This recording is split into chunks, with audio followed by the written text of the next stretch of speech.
Hi guys, this is Abhi from Gokcedb, and in this video, you're going to learn how to perform EC2 automation using AWS Systems Manager. Let's start by navigating to the EC2 dashboard, then click on Launch Instance and give your instance a name.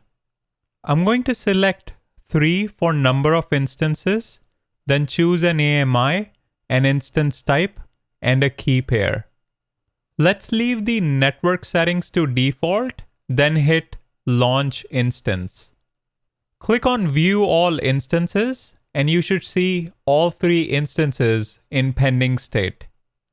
Let's navigate to the Tags tab and change the name of our servers. I'm going to name the first server MyDevServer1, second one MyDevServer2, and the third one MyDevServer3. Next, let's navigate to the Systems Manager service, then click on Fleet Manager in the left menu. The reason we don't see anything here is because we still haven't given SSM permissions to view our EC2 instances. Let's fix that by going to the IAM service, then click on Roles. Click on Create Role, then choose EC2 under Common Use Cases. Hit Next, then search for SSM and select Amazon EC2 role for SSM, then hit Next. Give your role a name, then hit Create Role. Let's head back to the EC2 dashboard and select our first dev server. Click on the Actions dropdown and choose Modify IAM Role from the Securities dropdown. Select the IAM role that we just created, then hit Update.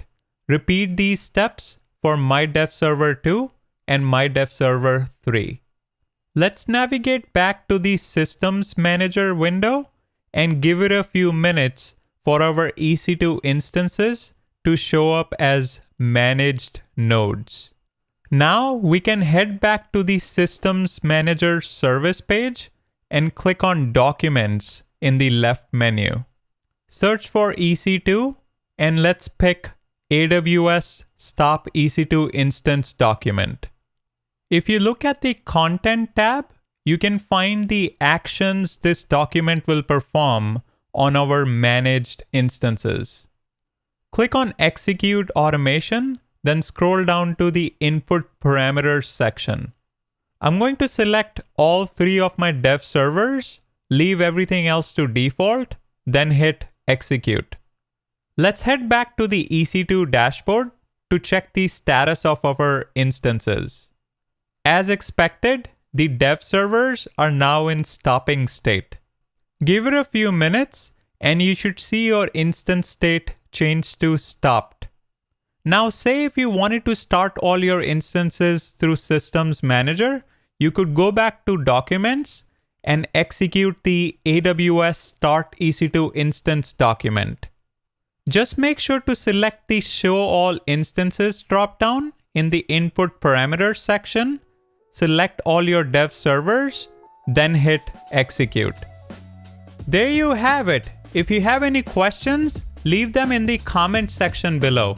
Don't forget to like, subscribe, and turn on the notification bell. Until next time,